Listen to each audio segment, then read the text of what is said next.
Very good evening and warm welcome. तो last lecture में हम ना सिंपल हार्मोनिक मोशन डिस्कस कर रहे थे।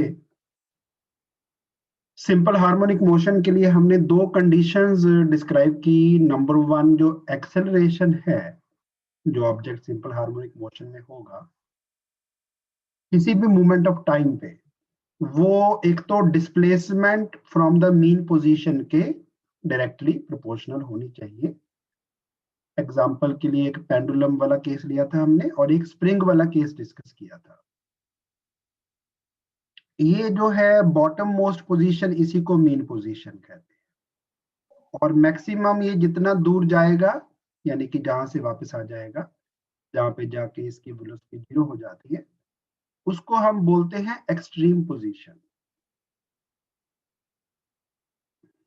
तो एक्सट्रीम पोजीशन दोनों साइड पे होंगी, इक्वल डिस्टेंस पे मीन पोजीशन के। ये भी एक्सट्रीम पोजीशन है।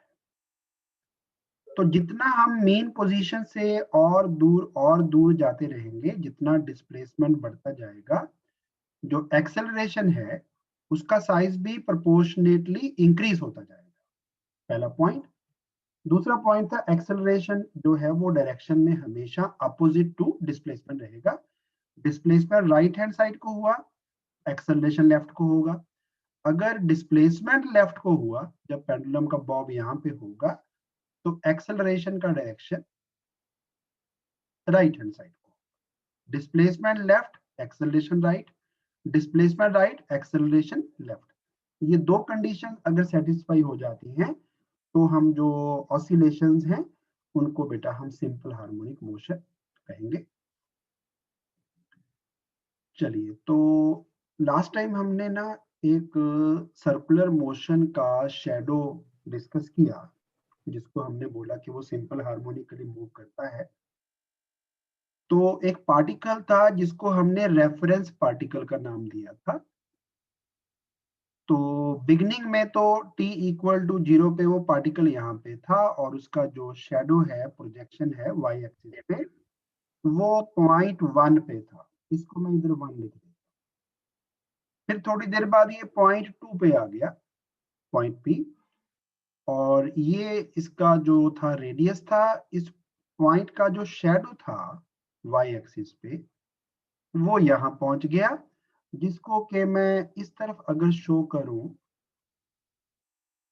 ग्राफ में, तो जब एंगल कवर हो गया समझो 45 डिग्री, यानी कि π/4, तो ये उसकी नई पोजीशन हो गई 2। फिर ये पार्टिकल चलते चलते चलते बेटा यहाँ पे पहुंच गया, y एक्सिस को टच कर गया। ये मैं लिख रहा हूँ पोजीशन नंबर 3। और इधर अगर मुझे ग्राफ में वही पोजीशन प्लॉट करनी हो तो ये अपनी पोजीशन नंबर 3 हो गई।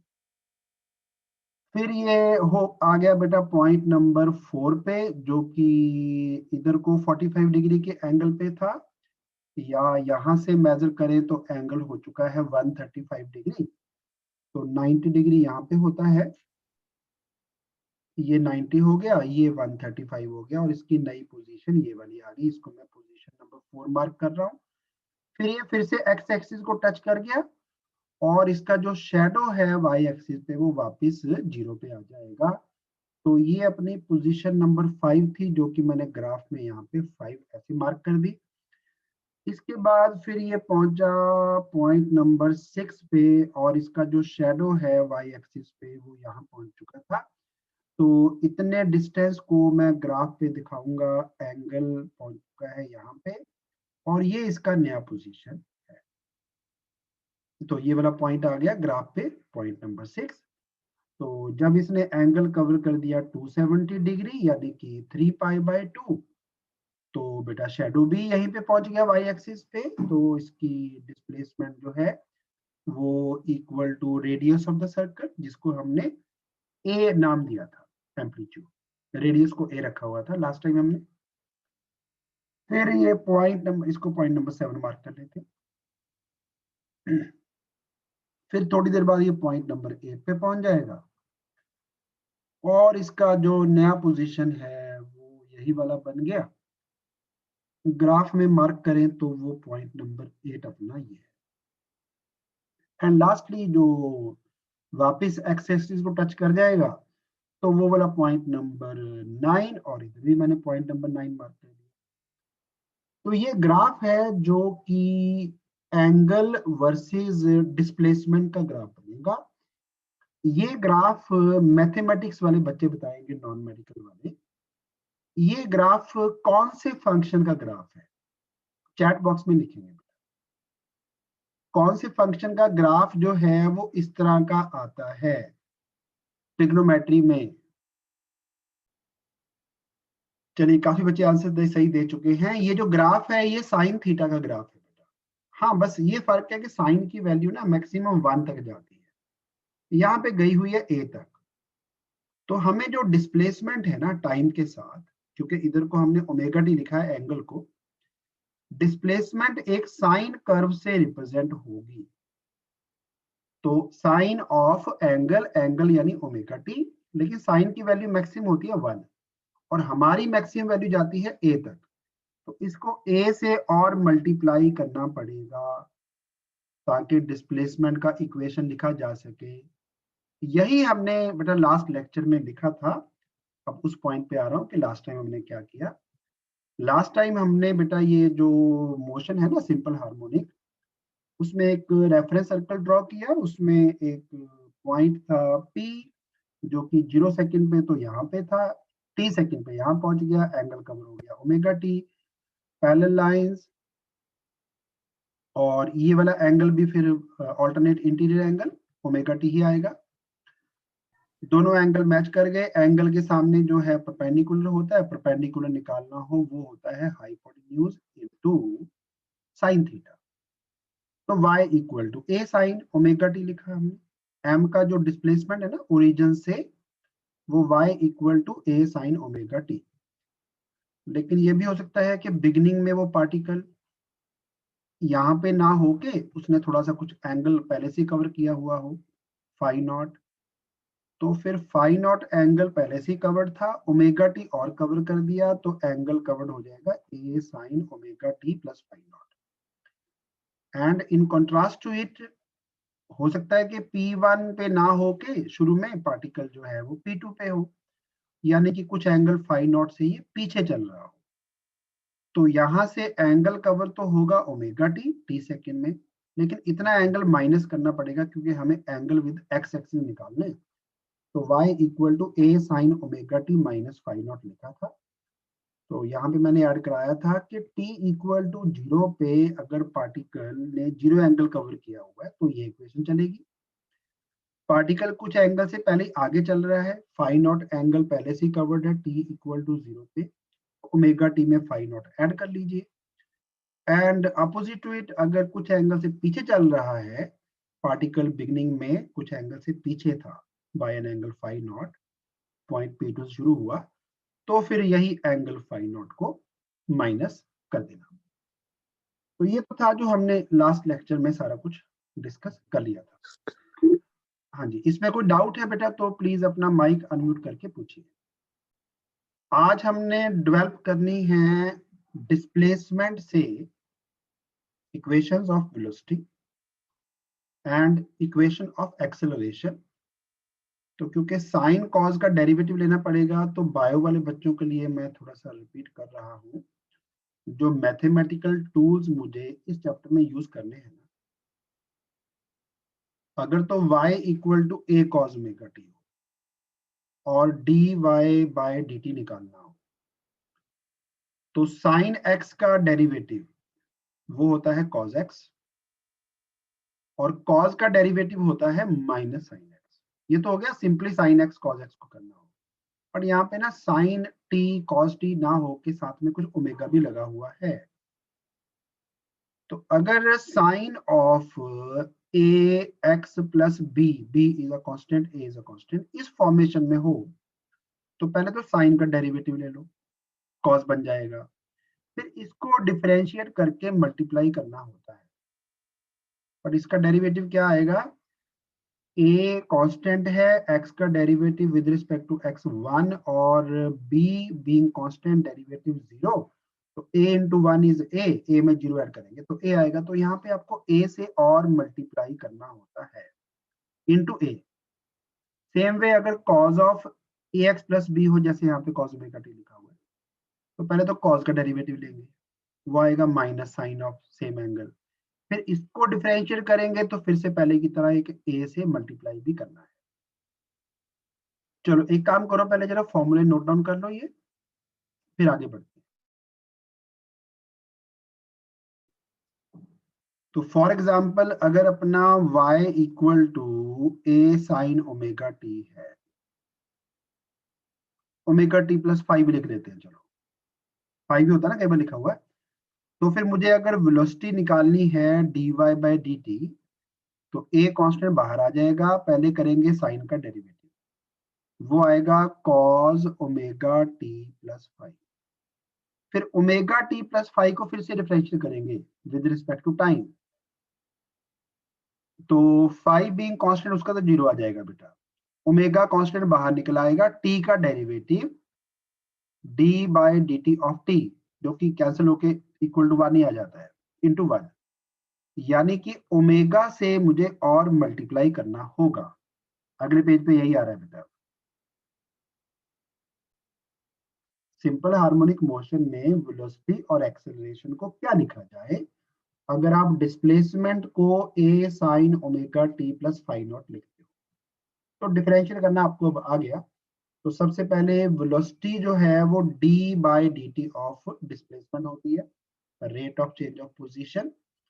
तो हमें d by d T of position यानी a sine omega T plus five not करना है, तो a बीइंग कांस्टेंट तो बाहर निकाल देंगे, साइन का डेरिवेटिव आपको मैंने बताया cos, और इसको फिर से करेंगे डिफरेंशिएट, फाइव नॉट का डेरिवेटिव 0, टी का 1, तो बनेगा ओमेगा, तो इनटू ओमेगा और लिखेंगे। बस अब इन फ्यूचर याद रख लेना कि आपको ओमेगा साथ में और लगाना है, ये वाला स्टेप आप ओमिट कर सकते हो, डायरेक्टली ओमेगा लिख दोगे चलेगा बेटा। तो ये बना omega A into cos omega T plus five not, ये बेटा वेलोसिटी का फॉर्मूला आ गया। इसको एक और तरह भी एक्सप्रेस कर सकते हैं, वो ये आपने मैथ्स में बार बार पढ़ा है, sign square of an angle plus cos square of same angle होता है 1। इसका मतलब हुआ जो कॉस स्क्वायर थीटा है वो 1 माइनस साइन स्क्वायर थीटा लिखा जा सकता है। दैट मीन्स अगर स्क्वायर रूट ले ले तो कॉस की जगह 1 minus sine square same angle लिखा जा सकता है। तो वही करना है, कॉस की जगह लिख रहे हैं हम 1 minus sine square of same angle. A को ले गए अंदर, अंदर ले गए तो ए बन जाएगा अंदर जाके ए स्क्वायर, यहां भी आएगा यहां भी आएगा। अब जरा ध्यान दो, A square sine square omega T plus five naught, इससे कंपेयर करो, क्या लिखा जाए यहाँ पे बोल के बताएंगे। इसकी जगह क्या लिखा जाए बोल के बताएंगे, वाई स्क्वायर लिखना पड़ेगा। Very nice. तो ओमेगा ए स्क्वायर, इसी का स्क्वायर करके लिखा गया यहाँ पे, देखो ना जरा, तो इसको बेटा वाई स्क्वायर लिख लो। तो वेलोसिटी के अपने पास दो फॉर्मूले आ गए, एक तो omega a cos omega T plus five naught, और दूसरा है omega into root of a square minus y square. दोनों इंपॉर्टेंट है, मैं इनको ना अंडरलाइन भी कर देता हूँ, दोनों रिलेशन इंपॉर्टेंट है। v का एक फॉर्मूला है omega a cos omega T plus five naught, दूसरा फॉर्मूला है omega root of a square minus y square. अगर पूछा जाए कि वेलोसिटी की मैक्सिमम वैल्यू कब होगी, तो देखो बेटा ए तो चेंज होना नहीं है, A is amplitude, omega is also constant, displacement जो है वो धीरे धीरे मीन पोजीशन से एक्सट्रीम की तरफ जाए बढ़ती जाती है। तो ये नंबर एक माइनस किया गया है जब ये नंबर सबसे छोटा होगा, smallest, smallest value of y is 0। जब y का वैल्यू 0 होगा तब वेलोसिटी होगी मैक्सिमम, यानी कि मीन पोजीशन पे मैक्सिमम वेलोसिटी होती है जब डिस्प्लेसमेंट बिकम्स 0, और वो वेलोसिटी होगी ओमेगा इंटू ए। चलिए अब बढ़ते हैं सेकंड पार्ट एक्सेलरेशन। एक्सेलरेशन होती है rate of change of velocity dv by dt। तो हमने इसका डेरिवेटिव लेना है। इसको जब d बाय dt करेंगे ओमेगा भी बाहर आ जाएगा, a भी बाहर आ जाएगा, बीइंग कांस्टेंट्स। कॉस का डेरिवेटिव लिखेंगे बेटा माइनस साइन सेम एंगल, और इसको जब डिफरेंशियल करेंगे तो एक ओमेगा जैसे यहाँ पे लगाया था ना, सेम यहाँ भी लगेगा। तो ये ओमेगा इस ओमेगा से मल्टीप्लाई, तो यहाँ पे आ गया ओमेगा स्क्वायर। अब फिर से देखिए a sine omega T plus five not को क्या लिखा जाए,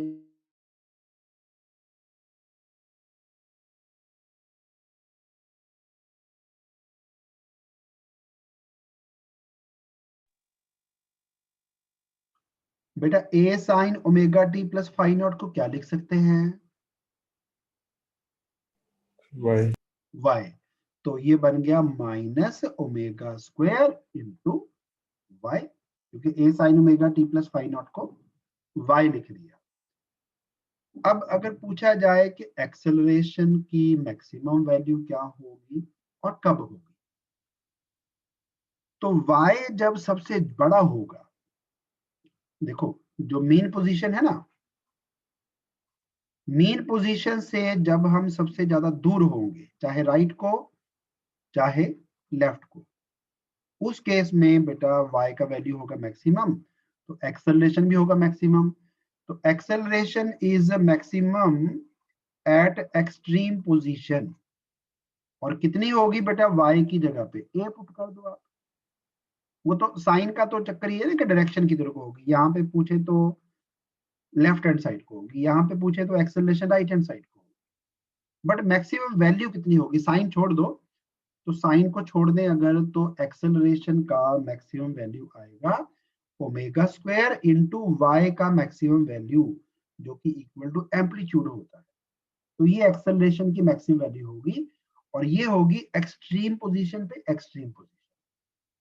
वेलोसिटी की मैक्सिमम वैल्यू होती है मीन पोजीशन पे, और मैक्सिमम वेलोसिटी होती है ओमेगा ए।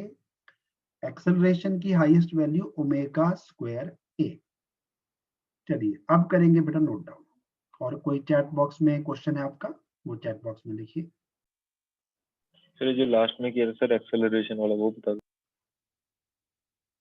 अब इसमें बेटा मोशन में ना ओमेगा टी बार बार यूज होगा। ओमेगा जो है वो 2 पाई बाय टाइम पीरियड भी होता है, 2 पाई इंटू फ्रीक्वेंसी भी होता है। तो ओमेगा टी की वैल्यूज डिग्री में रेडियन में क्या आएंगी, जैसे जैसे टाइम जो है इंक्रीज होता जाएगा। तो इधर मैं लिख रहा हूं टी, यहाँ पे ओमेगा टी लिखूंगा रेडियन में। वैसे आप भी आंसर देते रहेंगे साथ साथ में, आपकी तरफ से आंसर आए तो टीचर को ज्यादा मजा आता है। और यहाँ पे मैं ओमेगा टी को लिख रहा हूँ डिग्री में।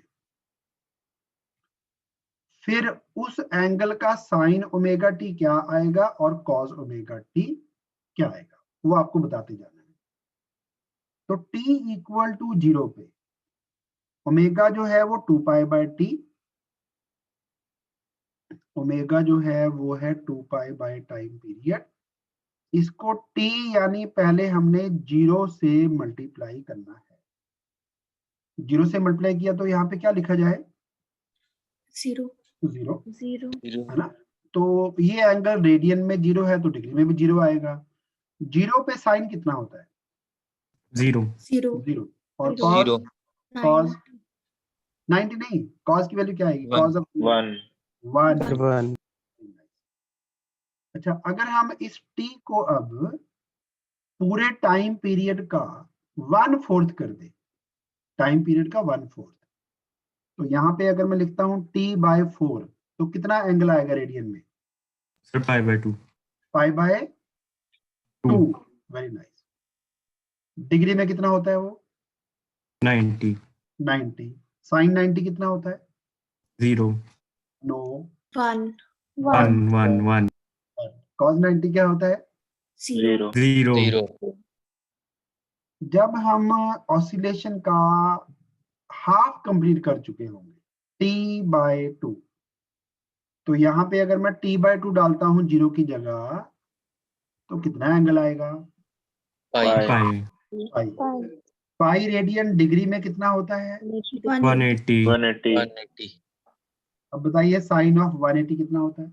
-1 नो, 0 साइन ऑफ 180 दोबारा देखो ना, अभी अभी तो हमने किया। 0 सर हाँ, वो जो ग्राफ नहीं होता ऐसे बेटा, साइन का ग्राफ तो है ये। 0 Yes, sir, degree, sir. 90 degree, 180 degree, 270 degree और ये है 360 डिग्री। ये साइन कर्व होता है मैथ्स में, ठीक है? बायो वाले बच्चों भी बड़ा लर्न कर लो। साइन की वैल्यू 90 पे होती है 1 और 270 पे होती है बेटा -1। 180 पे भी 0, 0 पे भी 0 और 360 पे फिर से 0। ओके, तो 180 पे साइन का वैल्यू आएगा 0। कॉस 180 मैंने आपको याद कराया हो सभी को, कितना होता है? -1 -1। जब मोशन का बेटा 75% कंप्लीट हो जाएगा साइकिल का ना, 75% मतलब जब टाइम पीरियड का 3/4 पूरा हो जाएगा, तो यहाँ पे पुट करना है 3/4 t, क्या आएगा? 3 pi/2 3π/2, वेरी नाइस। और एंगल डिग्री में कितना आएगा? 270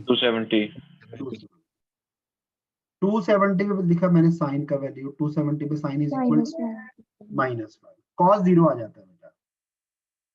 और जब साइकिल पूरा हो जाएगा यानी टाइम पीरियड पूरा t बन जाएगा, तो यहाँ पे जब आप t डालोगे तो क्या आएगा बेटा? t लिख के यहाँ पे 2 pi 2 पाई डिग्री में कितना? 360 ना, 360 पे साइन जो है वो 0।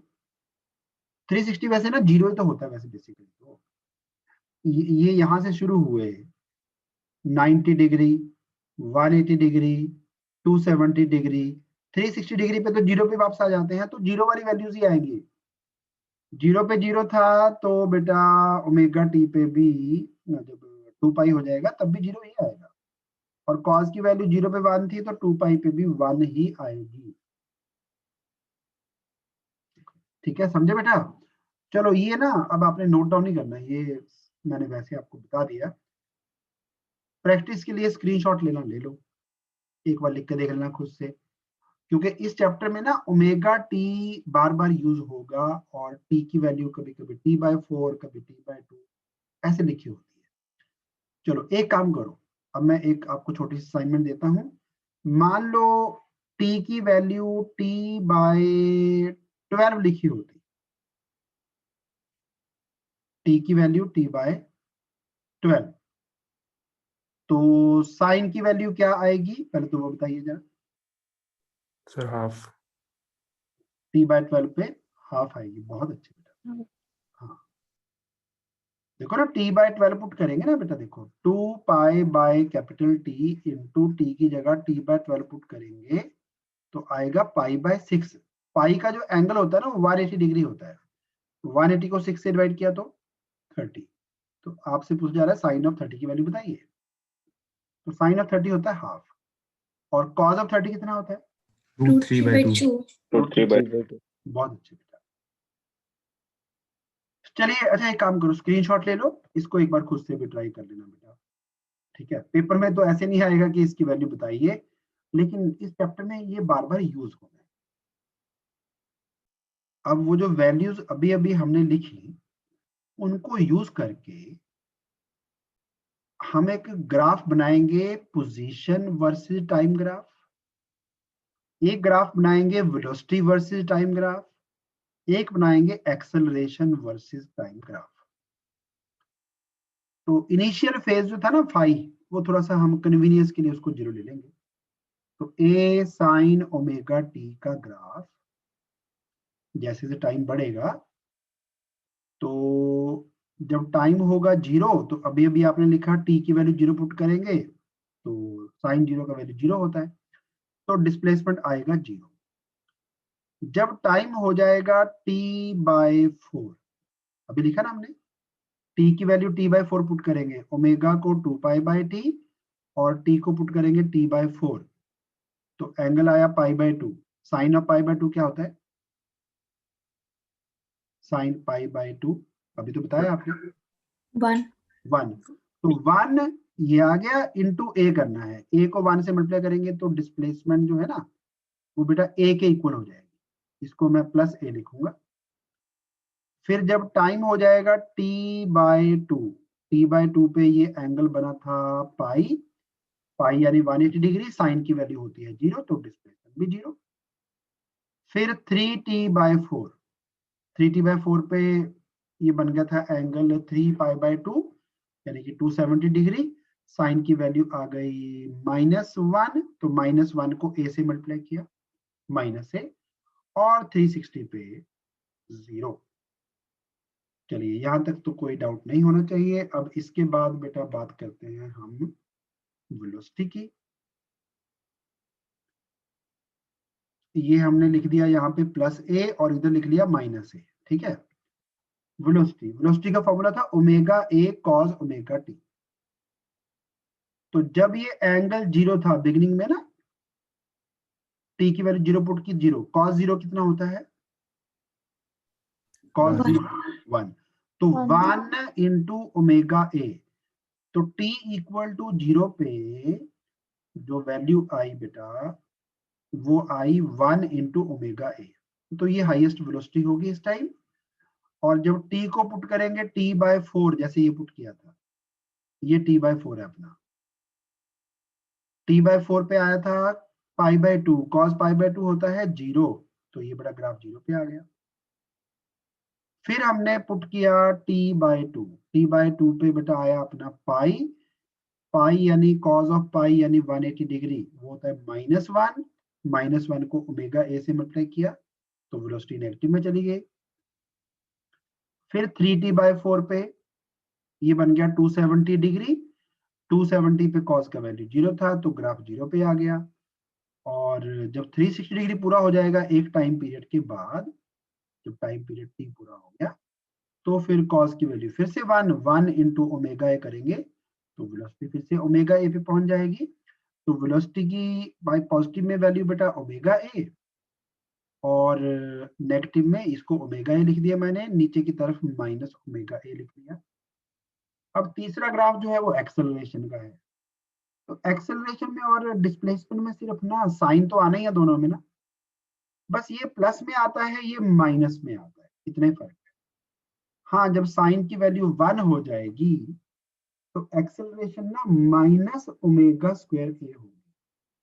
साइन की वैल्यू 1 यहाँ पे आई थी, है ना, तो यहाँ पे सेम जगह पे जो साइन का वैल्यू है 1 लिखेंगे तो 1 इंटू माइनस ओमेगा स्क्वायर है, तो एक्सेलरेशन यहाँ पे आपको नेगेटिव में मिलेगी।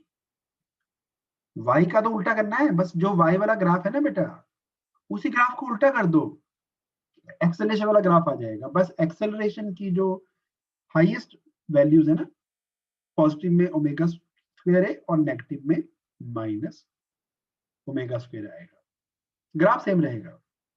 यही वाला ग्राफ है, इसको उल्टा कर दो, बस इतना ही करना है। चलो अब अलोंग विद इक्वेशंस तीनों ग्राफ बेटा, ग्राफ ना पूरे हाफ पेज पर ड्रॉ करना, छोटे छोटे मत ड्रॉ करना, पूरे हाफ पेज पर ड्रॉ कर लो बेटा। बायो वाले बच्चों को लर्न करना है कि जैसे से एंगल बढ़ता है ना, 0 डिग्री, 90 डिग्री, 180, 270, 360, उसमें जो साइन का वेरिएशन है उसका ग्राफ ऐसा रहता है।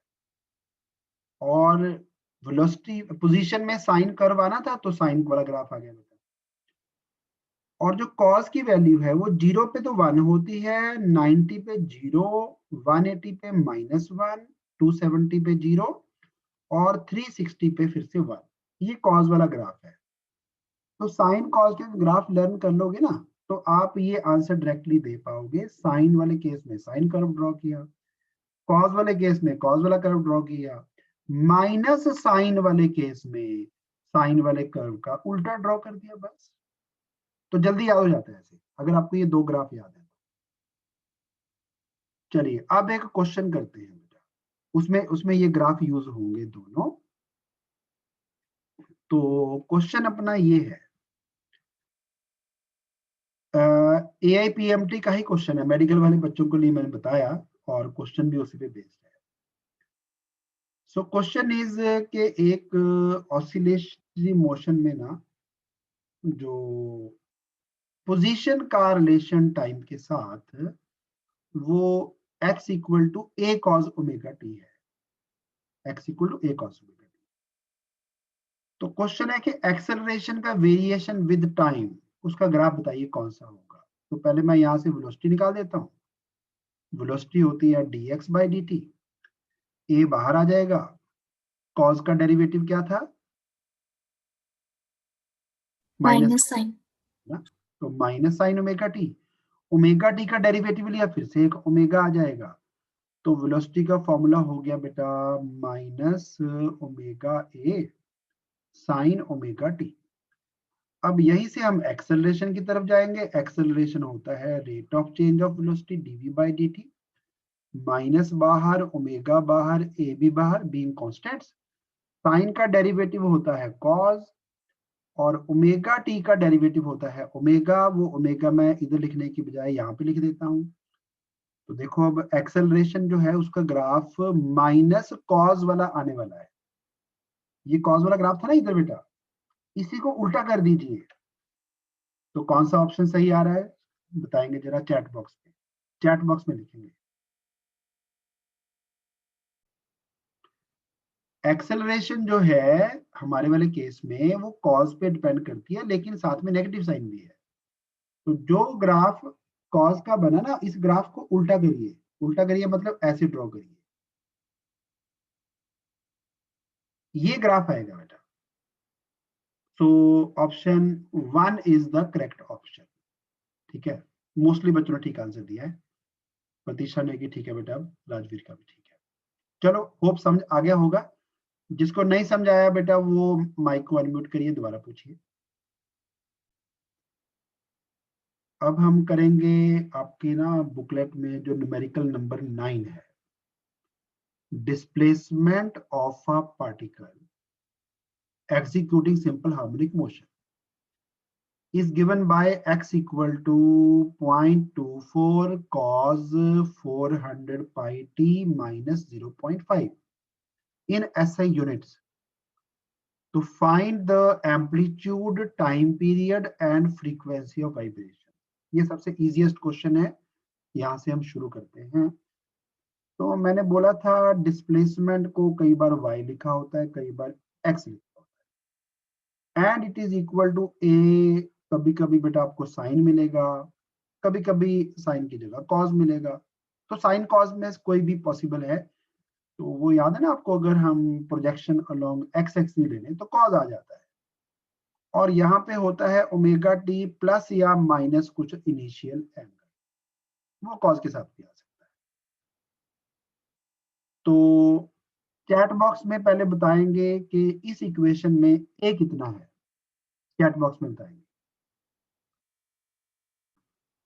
तो स्टैंडर्ड इक्वेशन के साथ इस इक्वेशन को कंपेयर करो। मैंने बोला था साइन भी आ सकता है, कॉस भी आ सकता है।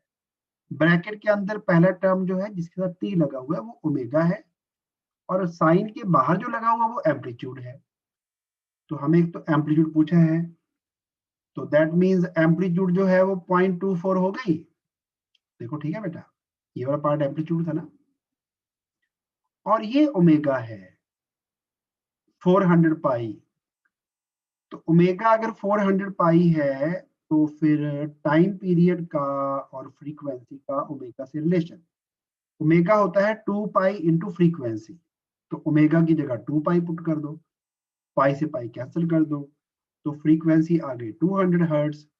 और पूछा है time period, time period frequency का ही रेसिप्रोकल होता है, तो 200 को नीचे ले जाओ 0.005 सेकेंड, इतना ही तो है। कोई इंटीग्रेशन नहीं है, कोई डिफरेंशिएशन नहीं है, just comparison of the given equation with the standard equation.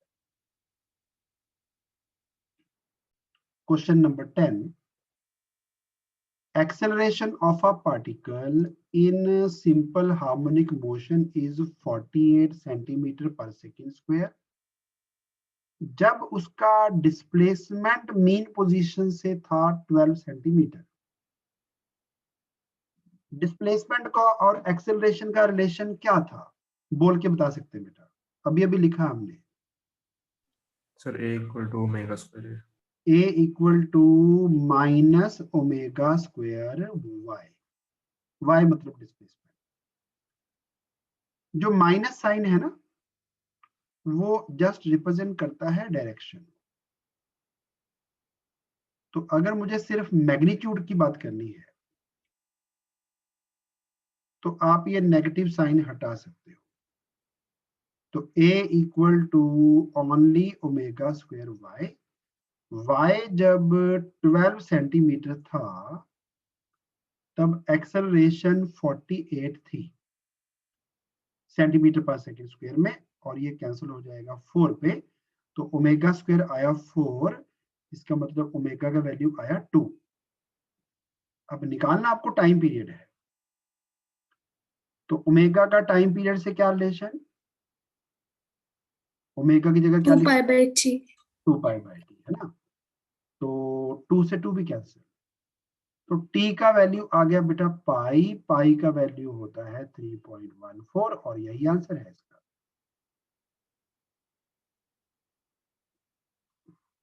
दोबारा देख लो, एक्सेलरेशन गिवन है, उसी टाइम डिस्प्लेसमेंट क्या था वो भी गिवन है। एक्सेलरेशन और डिस्प्लेसमेंट का relation a equal to minus omega square y. ये माइनस साइन जस्ट रिप्रेजेंट के जो डिस्प्लेसमेंट है ना उससे एक्सेलरेशन उल्टी डायरेक्शन में होती है, यानी यूं कहोगे अगर डिस्प्लेसमेंट 12 है तो एक्सेलरेशन -48 होगी। तो यहाँ पे साइन नहीं लगाए हमने, तो आप भी साइन छोड़ दो, मैग्नीट्यूड लिख लो सिर्फ। एक्सेलरेशन का वैल्यू पुट करो, y का वैल्यू पुट करो, दोनों चीजें जो है वो सीजीएस सिस्टम में है, तो सीजीएस में भी जो टाइम का यूनिट है वो तो सेकंड ही होता है। तो 12 और 48 बेटा कैंसिल 4 पे, ओमेगा का स्क्वायर था ये रूट लिया और ओमेगा को 2 pi by time period put कर दिया, टी निकालना था आपको, टी निकल आया। नेक्स्ट क्वेश्चन को समझने के लिए मैंने आपको दो सिचुएशन बता रहा हूं। अगर एक लिफ्ट ऊपर से खुली है, लिफ्ट का एक्सेलरेशन अगर तो हो गया g, तो आपने पढ़ा हुआ है कि लिफ्ट के अंदर जो वेट है ना पर्सन का वो 0 हो जाता है। अगर g से भी ज्यादा हुई एक्सेलरेशन, जैसे 5/4 टाइम्स g हो गई अगर, लेकिन पर्सन को तो ग्रेविटी खींचेगी ना नीचे को, तो पर्सन और लिफ्ट अलग अलग हो जाएंगे क्योंकि पर्सन की एक्सेलरेशन सिर्फ g है, लिफ्ट की एक्सेलरेशन g से ज्यादा है। तो सेम टाइम ड्यूरेशन में जो लिफ्ट है वो ज्यादा डिस्प्लेसमेंट कवर करेगी, पर्सन का डिस्प्लेसमेंट होगा कम, यानी पर्सन रह जाएगा पीछे, लिफ्ट निकल जाएगी आगे, तो दोनों अलग अलग हो जाएंगे। ऐसा तब होता है अगर जो फ्लोर है ना जिसपे पर्सन खड़ा है उसका डाउनवर्ड एक्सेलरेशन g से ज्यादा हो जाए या इक्वल टू g भी हो जाए तब भी हो जाएगा।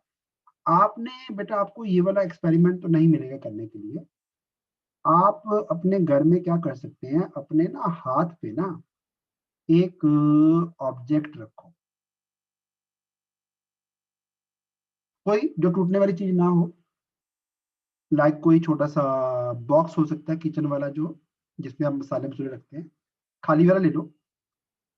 अपने हाथ को एकदम से नीचे लेके जाओ, व्हाट यू वुड फाइंड, एकदम से नीचे लेके जाना, एकदम से आप ट्राई करना। थोड़ी देर के लिए बेटा क्या होगा, हाथ ज्यादा नीचे चला जाएगा और ये जो बॉक्स आपने हाथ में रखा था ना वो ऊपर रह जाएगा। ऐसा तब होगा अगर हैंड का एक्सेलरेशन जी से भी ज्यादा हो जाएगा। You can do it yourself. हाँ, थोड़ी देर में कैच भी कर लोगे, वापस आ ही जाएगा हाथ पे। एकदम हाथ को नीचे ले जाके देखना, और बच्चे बेटा करके मुझे ना इसका शॉर्ट वीडियो बना के भेजना है व्हाट्सएप में, ठीक है? फिर वो दूसरे बच्चों को दिखाएंगे जिनका नहीं हुआ। होना चाहिए बस सभी का। सर क्या? एकदम से हाथ को नीचे लेके जाना बेटा, हाथ पे कोई चीज रख लेनी है छोटी सी, हाथ को एकदम से नीचे लेके जाओ ताकि हाथ का एक्सेलरेशन जी से भी ज्यादा हो जाए। वो कर लोगे आप आराम से, कोई प्रॉब्लम नहीं है। और ये ऑब्जेक्ट आप देखना हवा में रह जाएगा, हाथ आगे निकल जाएगा। वही सिचुएशन है अगले क्वेश्चन में। तो एक जो ये जायंट व्हील होता है ना, मैरी गो राउंड जैसा, मैरी गो राउंड चलता है हॉरिजॉन्टल, ये चलता है वर्टिकल प्लेन में। ऐसे वाला झूला होता है ना एक मेले वगैरह में लगा हुआ, इसमें लोग डरते इसलिए हैं क्योंकि जब तो आप जाते हो ऊपर को तब एक्सेलरेशन ऊपर को होता है, ऊपर को एक्सेलरेशन होता है तो आपका जो वेट है ना वो m इंटू जी प्लस ए हो जाता है, तो वेट बढ़ जाता है, आप सीट के साथ और अच्छी तरह चिपक जाते हो, तो गिरने कोई मतलब ही नहीं है। लेकिन जब आप नीचे को आते हो ना डाउनवर्ड्स, तो बेटा एक्सेलरेशन नीचे को होता है, और इस केस में आपका जो वेट है ना वो m इंटू जी माइनस ए रह जाता है, आपका जो सीट पे ग्रिप था वो कम होता रहता है। तो आप डरते हो कि कहीं ये वाली सिचुएशन ना बन जाए कि सीट का एक्सेलरेशन इतना ना हो जाए कहीं कि सीट जाए इधर को और बंदा आए इधर को, कहीं पैराबोलिक पाथ प्रोजेक्टाइल बन जाए कहीं, इसलिए बेटा कुछ कुछ होता है। नहीं बेटा यहाँ पे कुछ कुछ होता है, जब ऐसी सिचुएशन में आते हैं उसके पीछे यही लॉजिक है बेटा, आप डरते हैं, आपकी बॉडी डरती है कि कहीं मैं सीट से अलग ना हो जाऊं। चलिए अगला जो क्वेश्चन है ना वो इसी पे बेस्ड है बेटा। नेक्स्ट क्वेश्चन, एक block is resting on a piston which is moving vertically in simple harmonic motion, simple harmonic motion को शॉर्ट में एसएचएम लिख सकते हैं, with a period of 1 second. एक पिस्टन ना जैसे वो गाड़ी का पिस्टन होता है, देखा होगा आपने टीवी में कई बार, जिसमें लुब्रिकेंट्स का ऐड नहीं आता, तो ये पिस्टन ऊपर नीचे चलता है, इसके ऊपर एक ब्लॉक रखना है, तो कितना एम्पलीट्यूड हो जाए ताकि ब्लॉक और पिस्टन आपस में अलग अलग हो जाए, और उस टाइम जो है मैक्सिमम वेलोसिटी जो है उसकी पिस्टन की क्या होगी। तो हमें टाइम पीरियड दिया है 1 सेकेंड, टाइम पीरियड से हम ओमेगा निकाल सकते हैं, ओमेगा इक्वल 2π/t, और मैक्सिमम एक्सेलरेशन होती है ओमेगा स्क्वायर इंटू ए, लिखा हमने अभी अभी। ब्लॉक और पिस्टन अलग अलग हो जाएंगे, जैसे मैंने अभी आपको समझाया ना, अगर लिफ्ट की एक्सेलरेशन जी से भी ज्यादा हो जाएगी या इक्वल टू जी हो जाएगी तो फिर बंदा और लिफ्ट का फ्लोर अलग अलग हो जाएंगे। तो ये जो एक्सेलरेशन है ना मैक्सिमम, क्योंकि इसमें तो एक्सेलरेशन हर जगह सेम नहीं है, मीन पोजीशन पे 0 होती है, एक्सट्रीम पे मैक्सिमम होती है, तो मैक्सिमम एक्सेलरेशन जो है अगर जी से ज्यादा हो गया, ग्रेटर देन इक्वल टू जी, जो कि ओमेगा स्क्वायर ए के बराबर है, वो अगर ग्रेटर देन इक्वल टू जी हो गया तो पिस्टन पे जो ऑब्जेक्ट रखोगे ना वो पिस्टन से अलग हो जाएगा। उससे कम अगर एक्सेलरेशन रहेगा तो इसके साथ साथ ही ऊपर नीचे चलता रहेगा। तो एक की जगह पुट करो बेटा ओमेगा स्क्वायर ए, ओमेगा होता है 2π टाइम पीरियड, स्क्वायर किया तो 4π स्क्वायर आ गया, हमें निकालना है ए, तो ये नीचे जो डिनोमिनेटर में टी स्क्वायर था वो इंटू हो जाएगा, और ये 2π इंटू था ये नीचे जाके 4π स्क्वायर। बस बाकी है कैलकुलेशन, वो अपने आप करो। जी की वैल्यू होती है 9.8, टाइम पीरियड तो 1 सेकेंड था, 1 का स्क्वायर करोगे 1 ही आएगा, और जो पाई स्क्वायर है ये भी रट्टा मार लो बेटा, कभी कभी यूज करना पड़ता है, इसकी वैल्यू 9.87 होती है, 9.87।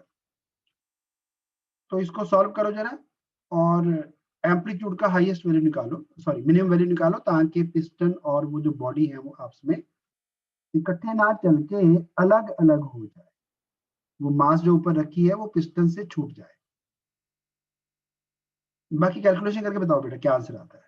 Calculation I am living for you. हाँ जी नोट डाउन कर लीजिए, कोई बात नहीं, कोई डाउट है तो पूछिए बेटा।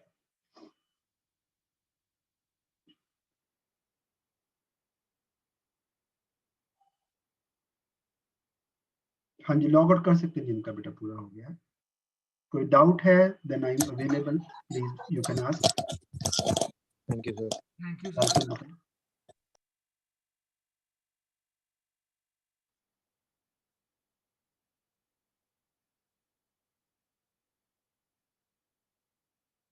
Thank you sir.